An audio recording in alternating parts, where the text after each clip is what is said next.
we are going to focus our attention on a specific type of sequence, and that sequence is called arithmetic. Okay, so I want to start off the day by asking you a very simple question. I have 3 sequences here.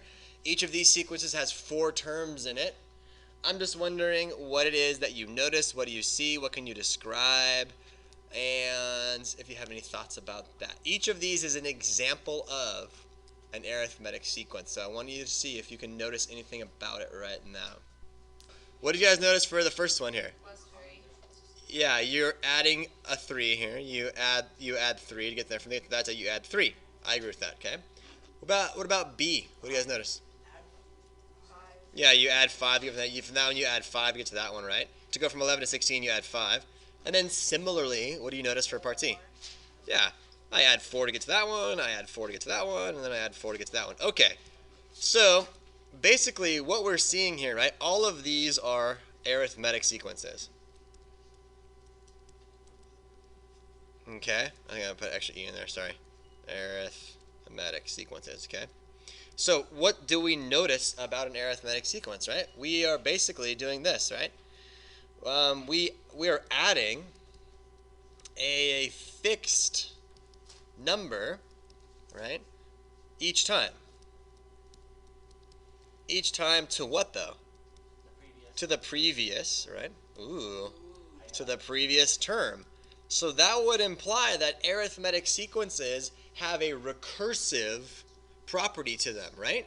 We are adding a fixed number each time to the previous term. All right, does that make sense? Does that intuitively make sense to you? All right, I want to offer to you the official definition of an arithmetic sequence. This is what you'll find in the books and how they describe it. And I want to see the difference between what we came up with and what the book offers, okay? The book offers this for an arithmetic sequence. It says it is a sequence such that the difference, the difference between any 2 consecutive, what does that word mean, you guys? Yeah, one after another, right? 4th term, then the 5th term, that's consecutive, right? 9th term, then the 10th term, that's consecutive. So the difference between any 2 consecutive terms is always the same number. Is always the same number. And we're going to give that number a name, and since we're calling it a difference, we're going to call that number D. Alright, so here is the official definition offered to you by the book. It says the difference between any 2 consecutive terms is always the same number, which we're calling D. So let me highlight this for you, okay? So if I choose 14, then the term before it, the consecutive will be 11, the difference is 3. Choose any term in the second sequence, 16, and subtract off the one before it, you get 5 every time. Choose any term in the third sequence, that's arithmetic, subtract off the one before it, you get that constant value of 4. Does this make sense to you so far? Any questions about that? Is it pretty straightforward? You guys on board? Okay, everyone's shaking their head. Yeah, they get it. Okay. So in the same box here, let's try and go a little bit more general with this, okay? So in general, okay, we can then describe arithmetic sequences 2 ways. We can describe them recursively, okay, or we can describe them explicitly, okay? So the recursive way is a little bit easier, right? So what are we doing? Well, we are doing this, right? For every term that we want, we just simply look at the previous term, which is a sub n minus 1, right? I put it like this so you realize that that's a sub n minus 1. And then we add on whatever the difference is, right? That's what we do recursively. Does that make sense? That's the intuitive one, right? So this is what it means to be recursive for an arithmetic sequence, right? There's 6, by the way. Yeah, all right. So we just take the last term, we add on that common difference. That's kind of intuitive, not a whole lot going on there, okay? The explicit one is a little bit more interesting, and I'm going to move this up. And I don't want to just tell you the formula. I want to actually develop the formula so you understand why the formula is what it is, okay? There may be a handful of you that already know the formula, but I want you to go a little deeper to make sure that you understand how you know the formula works, okay? So I'm going to offer the very first sequence. It was 5, and then it was 8, and then it was 11, and then it was 14. Let's go one more, a couple more. What would it be? 17. Give me one more. That'd be 20. Okay, and then we could keep going and be here all day. All right? So I'm going to move this up. We're trying to do the explicit, right? All right, now remember, there's always 3 things I ask of you, right? When you do this, this is a sub 1, this is a sub 2, this is a sub 3, this is a sub 4, this is a sub 5, this is a sub 6. I'm always asking you, and our goal, you guys, our goal is to figure out what a sub n is, right? Because ultimately, we'll be able to say a sub n is going to equal some stuff, right, explicitly. I know that you know it. I want to develop it because I want everyone to understand why the formula is what it is, okay? You guys may be able to see it, but I want to show you differently. So, the great thing about these particular sequences is that they can be broken up in a number of ways, right? I could rewrite the number 5 as 5 plus 0 times 3. You guys agree with that? Right? Okay. 5 plus 0 times 3. So I'm basically adding no differences to the number 5, right? Watch this. The number 8 is the same thing as 5 plus 1 times 3. Everybody agree with that part? Ah.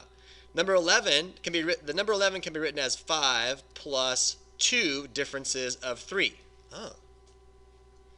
The number 14 is just 5 plus 3 differences of 3. Oh.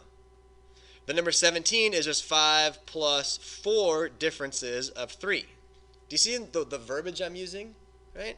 The number 20 is 5 plus 5 differences of 3. Does that make sense? Okay, so now let's define these things, right? The 5 is another way of saying the very first term, right? Check it out. The 5 is just the very first term. The 5 is just the very first term, so on and so forth, right? So a sub n, well, it's going to have the very first term in it, right? Okay, now I always ask you, right, what's changing, what's staying the same? Well, there's always a 5 in it. You'll notice that the 3, well, I should use a different color for you guys here. The 3 is a what? That's our difference, huh? That's our difference. That's our difference every single time, right? Let's go with that part. Now, how do we then relate the input of a 1 to the output of a 0? The input of a 2 to the output of a 1. The input of a 3, output of a 2. The input of a 4, output of a 3. Do you guys see a pattern here? Yeah. All right. So what are we doing? If I put an input of n, what's the output going to be? N minus 1. And then how many times do I do that? I do that d times. Ah, okay. So now, the formula for the explicit way that we are going to represent arithmetic sequences is going to be, well, just the very first term plus n minus 1 differences, however many differences I have. And that is why the formula is what it is, okay? All right, I also give this something that's called, a name called the fast forward formula. Okay, why would I call this the fast forward formula? Because I could just fast forward up to any sequence that I want, okay? Or any term in the sequence that I want. You'll hear me refer to this as the fast forward formula because with the explicit formula, I could find like the 50th term of a sequence without actually having to know the 49th and the 48th in the recursive way. Does that make sense? And that's what we're going to practice right now. Okay, so check this out. I'm going to give you this sequence here. I'm going to give you 6, 11, 16, blah, blah, blah, blah, blah. I'm looking for a sub 100, right? That's a question mark. Well, shoot. I certainly, if this is the first term and this is the second term and this is the third term, I would not want to be here all day brute forcing this thing, right? Going 6 plus, 5 plus 5 plus 5 plus 5 100 times, right? I wouldn't want to do that. Instead, I'd rather be smart about this and use the explicit formula. So a sub 100 would have to be a sub 1 plus the quantity n minus 1 times d. So the very first term is 6. This is going to be 100 minus 1. What's my difference, everybody? I'm adding 5 every time, so my difference is 5. So that's going to be 6 plus 99 times 5, which gives me a grand total of, I think, 501, right? So the 100th term is 501. All right, if I gave you an arithmetic sequence, if I told you this was arithmetic, and I asked you to fill in the blanks for a sub 2 and a sub 3. All right, so pretty straightforward, but what are we going to do here? What do you think? Yeah. What? Yeah. So one person says subtract 9, some person says subtract 6. Okay. Well, I want to offer something else for you, okay? Let's think about this. Let's think about this, right? If I took 82, and I subtracted 100, okay? If I took this value and subtracted that value, because if I'm using the actual formula, right? Then if I divided that by the place where it is, 4 divided by 1, 4 minus 1. This should look very familiar to you. Y2 minus y1 over x2 minus x1. What is that? It's just the slope, right? If we have an arithmetic sequence, then we're guaranteed that the difference between any two terms is a constant. That's the exact same definition for the slope of a line.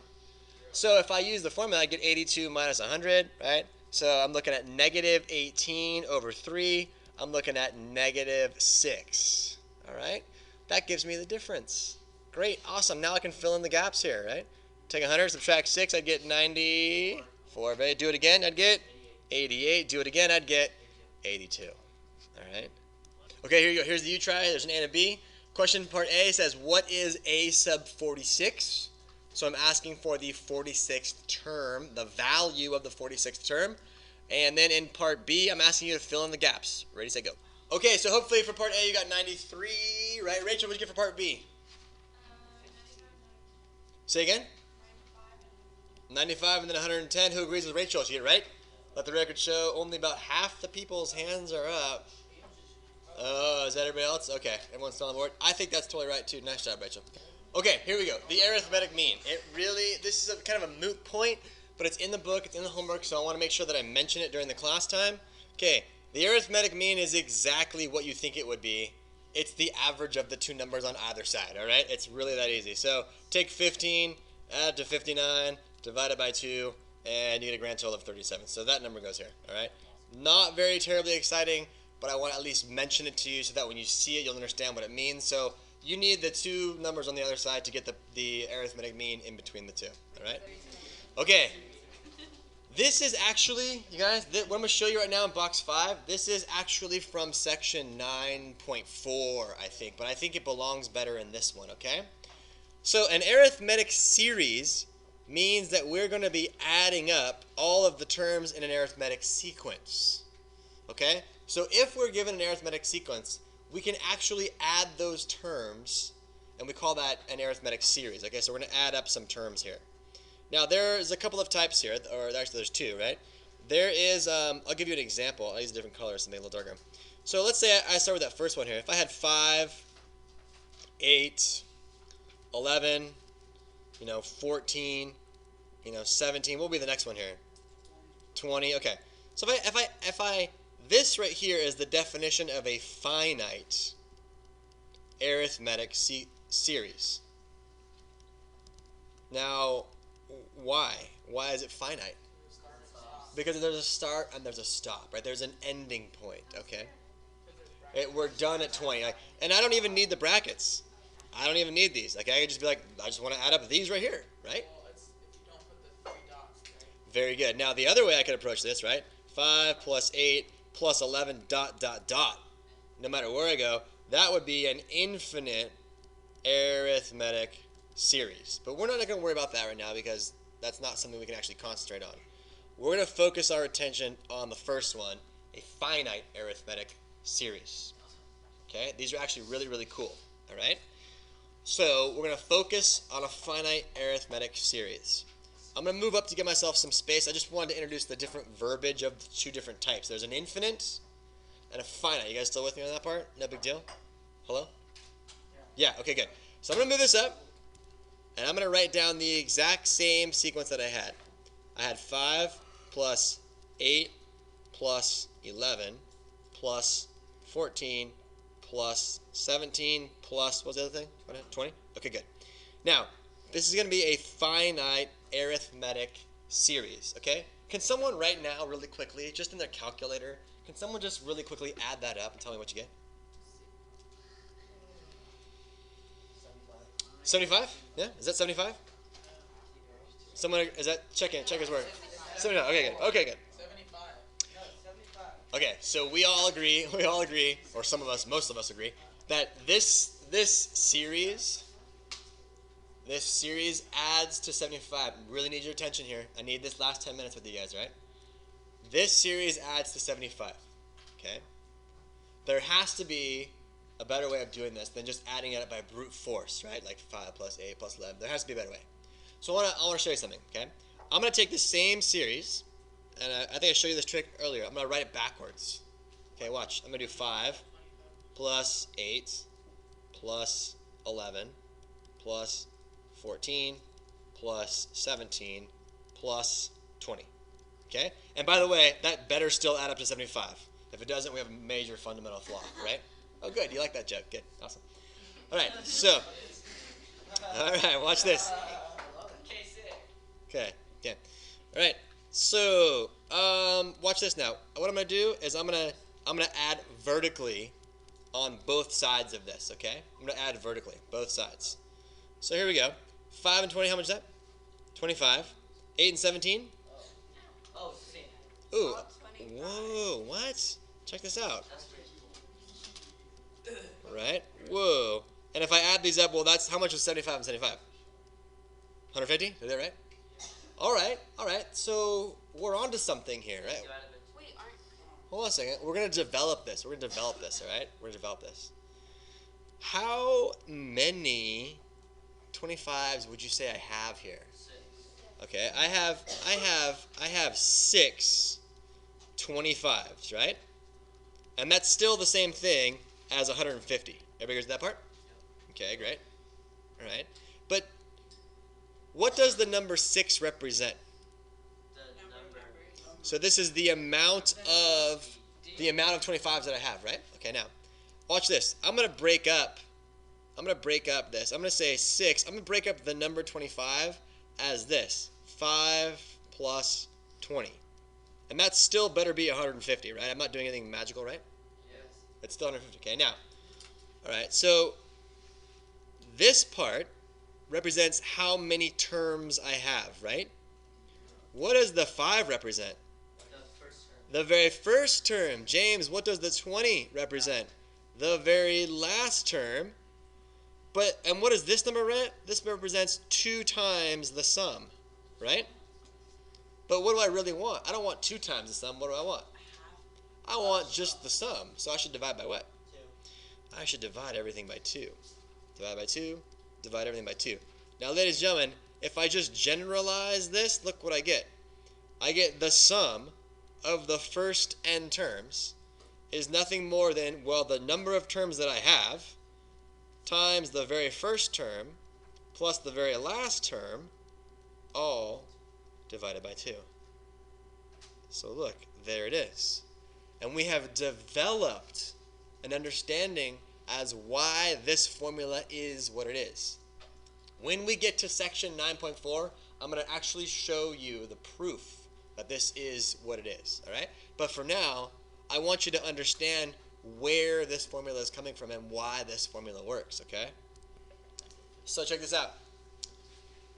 I have an arithmetic series here. The ... means that it goes on forever. But here's what I want, okay? I just want this. I want the sum of the first 43 terms. Right? All right, the sum of the first 43 terms, okay? Well, that's a finite arithmetic series because I'm only going to the first 43 of them, right? Okay. So, I know that this is going to be this. It's going to be n times the first term plus the last term, all divided by 2. So if I order this, I'm going to get 43. The very first term is 1 plus, I don't know the 43rd term. Can I get it? Yes. I certainly can, because I know that a sub 43 must be a sub 1 plus the quantity n minus 1 times d. So that must be 1 plus 42. What's my difference, everybody? 4. So let's see here. 4 times 42 is 168, and 1 is 169. So very good. So therefore, this must be 169. See that? So then I'm going to have 43 times the number 170, all divided by 2. And that number would be, for the grand total, 3,655. Check that out, you guys. Look how powerful we have now become, okay?